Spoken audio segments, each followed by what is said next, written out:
Le secret de l'onction qui reposait sur Allen était son refus absolu du compromis dans sa vie de prière. Alors que d'autres cherchaient la popularité, les grandes foules, les offrandes généreuses, Allen cherchait d'abord et avant tout la présence de Dieu. Il racontait souvent comment, dans ces moments les plus sombres, quand les critiques rougissaient, quand les dénominations le rejetaient, quand même certains de ses collaborateurs l'abandonnaient, il courait vers son hôtel secret. Là, face contre terre, il trouvait la force de continuer. Là, dans l'intimité avec le Saint-Esprit, il recevait les stratégies divines pour la bataille suivante. Là, dans les larmes et l'adoration, l'onction était rechargée, renouvelée, intensifiée. Il disait, « Quand tout le monde me rejette, Dieu m'accepte. Quand tous les hommes me jugent, Dieu me justifie. Quand le monde me crucifie, c'est dans les bras du Père que je trouve refuge. » Cette intimité avec Dieu n'était pas le résultat de son succès, c'était la source de son succès. Ce n'était pas une récompense de son ministère, c'était le fondement de son ministère. Et cette intimité produisait une sensibilité spirituelle extraordinaire.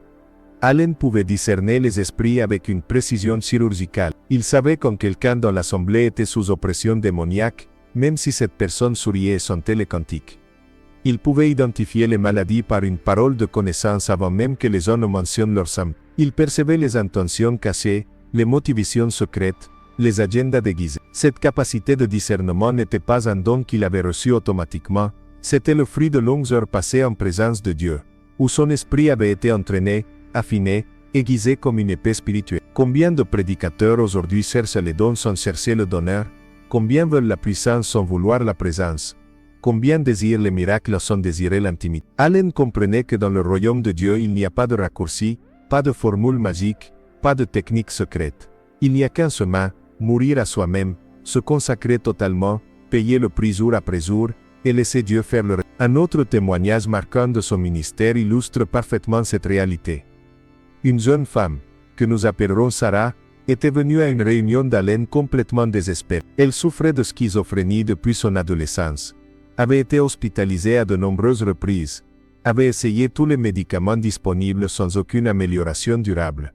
Ses hallucinations étaient si violentes qu'elle avait tenté de se suicider 3 fois. Sa famille, chrétienne pratiquante, priait pour elle depuis des années sans voir de changement. Ils avaient consulté des pasteurs qui leur avaient dit que c'était simplement une maladie mentale qui nécessitait un traitement médical, que Dieu n'opérait plus de miracles de cette nature aujourd'hui. Mais la mère de Sarah avait refusé d'accepter ce verdict. Quelque chose en elle savait que sa fille n'était pas simplement malade mentalement, qu'il y avait une dimension spirituelle à sa condition. Quand elle entendit qu'Allen tenait une réunion dans leur région, elle insista pour y amener Sarah, malgré les protestations de son mari et des médecins qui craignaient que l'excitation d'une grande réunion ne déclenche une crise psychotique majeure. Cette nuit-là, quand Sarah entra dans la tente, quelque chose commença immédiatement à se passer en elle. L'atmosphère de présence divine, qui saturait le lieu, commença à agiter les forces démoniaques qui l'habitaient. Elle devint agitée, essaya de partir, mais sa mère la retint fermement, priant dans langue à voix basse. Quand Allen commença à prêcher, Sarah se couvrit les oreilles, hurlant qu'elle ne voulait pas entendre, que les voix dans sa tête lui disaient de s'enfuir. Mais l'onction qui accompagnait la prédication d'Allen était si puissante qu'elle neutralisait la résistance démoniaque. Vers la fin du message, Allen s'arrêta soudain au milieu d'une phrase, son regard balayant l'assemblée jusqu'à ce qu'il s'arrête sur Sarah. Guidé par le Saint-Esprit, il pointa dans sa direction et dit, « Il y a une jeune femme ici, assise dans cette section, qui souffre de tourments mentaux depuis des années. Mais ce ne sont pas simplement des problèmes psychologiques, ce sont des esprits de tourment qui ont été envoyés par l'ennemi pour détruire ta vie. Ce soir Dieu veut te libérer complètement. » Sarah se figea, sachant qu'il parlait d'elle, sachant que quelque chose de surnaturel était en train de se passer.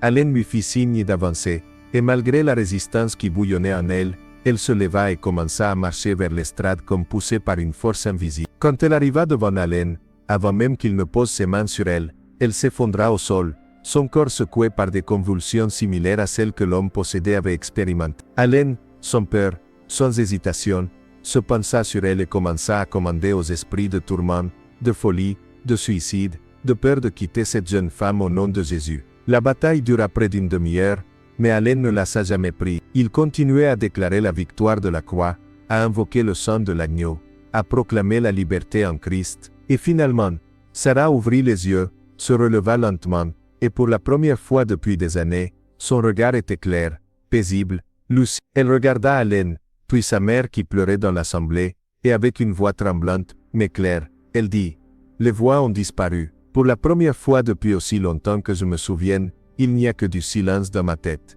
Un silence paisible. Cette nuit-là marqua le début d'une transformation complète. Sarah fut suivie médicalement dans les mois qui suivirent, et à la stupéfaction de ses psychiatres, tous ses symptômes avaient disparu. Elle cessa progressivement tous ses médicaments sans aucune reçue. Elle retourna à l'école, obtint son diplôme, se maria, et devint elle-même une ardente intercessrice. Des années plus tard, elle témoigna. Ce que les médecins ne pouvaient pas faire, ce que les médicaments ne pouvaient pas accomplir, ce que les années de thérapie n'avaient pas réussi à changer, Jésus l'a fait en quelques minutes par son serviteur. Mais Allen lui-même aurait été le premier à dire que ce n'était pas lui, que toute la gloire revenait à Dieu seul. Il répétait constamment, « Je ne suis qu'un tuyau, un canal. Si l'eau qui coule est pure et puissante, c'est uniquement parce que je reste connecté à la source. Le jour où je commencerai à penser que c'est moi qui fais ces miracles, l'onction me quittera instantanément. » Cette humilité n'était pas feinte, pas une fausse modestie destinée à impressionner les autres. C'était une conviction profondément enracinée dans son être, fruit de ses années de brisement et de dépendance totale envers Dieu. Allen savait d'où il venait. Il n'oubliait jamais l'enfant affamé et humilié qu'il avait été, le pasteur méthodiste impuissant qu'il était avant sa rencontre avec la puissance pentecôtiste. Cette mémoire de sa faiblesse originelle le gardait humble, le maintenait dans un état de dépendance constante envers Dieu. Si cette histoire remue quelque chose en vous, si vous sentez un appel, une vocation, une destinée s'éveiller dans votre âme, alors ne restez pas silencieux. Partagez cette message avec quelqu'un qui a besoin d'être réveillé spirituellement. Vous ne savez jamais comment Dieu peut utiliser un simple partage pour transformer une vie. Peut-être que dans vos contacts se trouve la prochaine personne que Dieu veut utiliser pour déclencher un réveil dans votre région. Peut-être que quelqu'un que vous connaissez est au bord du désespoir, prêt à abandonner, et cette histoire sera l'étincelle qui rallumera sa flamme. N'hésitez pas, agissez maintenant. La fin du ministère d'Allen fut marquée par des controverses qui continuent de diviser les opinions. Jusqu'à aujourd'hui, des accusations furent portées contre lui, certaines justifiées, d'autres exagérées ou complètement fausses. Comme tout homme, Allen n'était pas parfait. Il commit des erreurs, prit de mauvaises décisions, fit face à des échecs personnels qui ternirent sa réputation. Mais réduire son ministère entier à ses faiblesses humaines serait profondément injuste et spirituellement myope. Car voici la vérité que nous devons tous confronter. Dieu utilise des vases imparfaits, toujours. Il l'a toujours fait, et il le fera toujours. David était un adultère et un meurtrier. Pourtant Dieu l'appela un homme selon son cœur. Pierre renia Jésus 3 fois. Pourtant il devint le prédicateur de la Pentecôte. Paul persécutait l'Église avec une violence fanatique. Pourtant il écrivit la majorité du Nouveau Testament. L'onction de Dieu ne dépend pas de la perfection humaine. Elle dépend de la disponibilité, de la consécration et de la grâce souveraine de Dieu qui choisit qui il veut pour accomplir ses desseins. Ce qui reste indéniable, ce qui transcende toutes les controverses et tous les débats, c'est que des milliers de vies furent transformées par le ministère. Des paralytiques marchèrent, des aveugles virent, des démons furent chassés, des pécheurs furent sauvés, des vies brisées furent restaurées. Ces miracles ne peuvent pas être effacés, ces témoignages ne peuvent pas être niés, ces transformations ne peuvent pas être expliquées par la psychologie ou la sociologie. Ils restent comme des monuments de la fidélité de Dieu. Des preuves que même dans une génération incrédule, même dans une époque de scepticisme et de matérialisme, Dieu reste Dieu, sa puissance reste intacte, et sa volonté reste de manifester sa gloire à travers des vases d'argile qui acceptent d'être brisés pour lui. Allen est décédé en 1970, mais son héritage continue de vivre à travers ceux qu'il a influencés, à travers les principes spirituels qu'il a enseignés, à travers les témoignages qui continuent de circuler. Son message était simple mais radical. Dieu n'a pas changé, l'évangile avec signes et prodiges n'est pas réservé au premier siècle, et la puissance du Saint-Esprit est disponible aujourd'hui pour quiconque est prêt à payer le prix de la consécration totale. Ce message dérangeait la religion confortable de son époque, et il dérange encore aujourd'hui, car il force chaque croyant à se regarder dans le miroir, et à se demander, est-ce que ma foi est réelle ou simplement théorique? Est-ce que je connais vraiment Dieu ou simplement une doctrine sur Dieu? Est-ce que ma vie chrétienne est une puissance ou simplement une performance? Aujourd'hui, en ce moment précis où vous lisez ces mots, le même Saint-Esprit qui reposait sur Allen est disponible. Le même Dieu qui a transformé un enfant brisé en un instrument de réveil peut transformer votre vie. Le même feu qui brûlait dans cette tente il y a des décennies peut embraser votre cœur aujourd'hui, mais cela exige une décision de votre part. Dieu ne force personne, Il appelle mais il laisse chacun libre de répondre. Et voici la question qui brûle maintenant devant vous. Allez-vous répondre? Allez-vous répondre? Allez-vous accepter le prix que l'onction exige?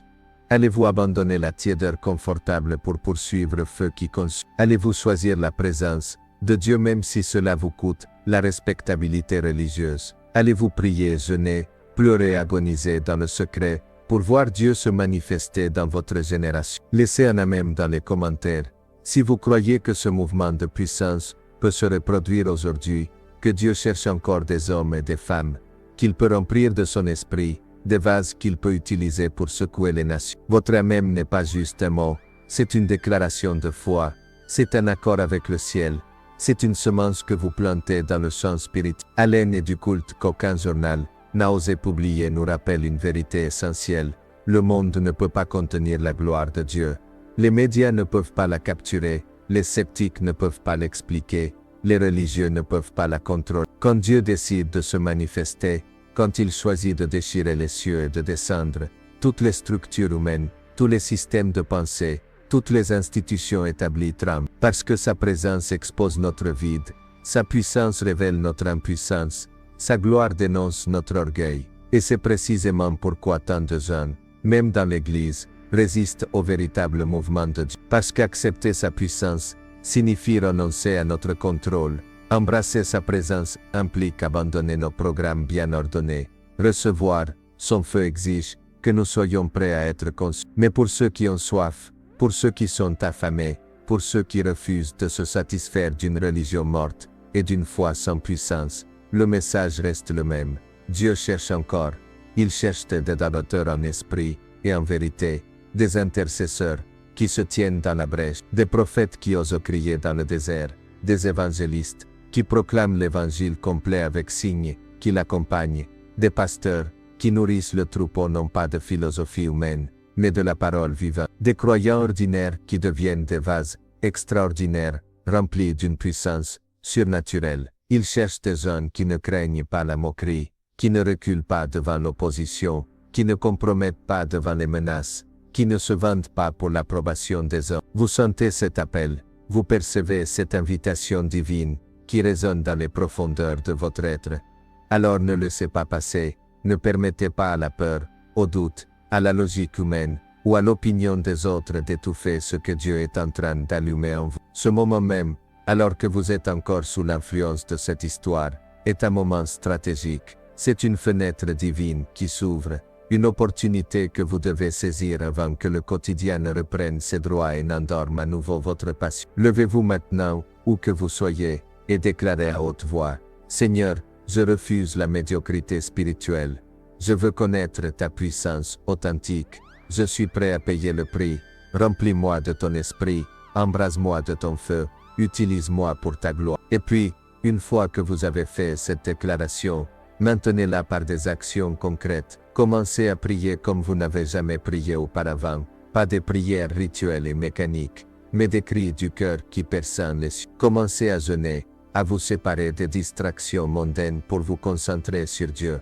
Commencez à lire la parole avec une fin nouvelle, permettant au Saint-Esprit de l'illuminer pour vous. Commencez à adorer dans le secret, construisant un autel personnel, où vous rencontrez Dieu quotidiennement, et observez comment Dieu commencera à vous transformer, à vous façonner, à déposer en vous des semences de destinée qui germeront en un ministère puissant, qu'il soit dans les nations ou dans votre propre famille, qu'il touche des milliers ou qu'il transforme votre quartier. Ce que Dieu a fait avec Haleine, il peut le faire avec vous. Mais la décision commence maintenant, à votre hôtel personnel, dans votre chambre secrète, dans ce lieu caché où personne ne vous voit, sauf Dieu. C'est là que les révolutions spirituelles commencent, pas sur les estrades publiques, pas devant les foules, impressionnées, mais dans l'intimité avec le Père, où vous mourrez à vous-même, où vous abandonnez vos rêves, pour embrasser ses plans, où vous renoncez à votre volonté pour épouser la sienne. Haleine a compris ce secret,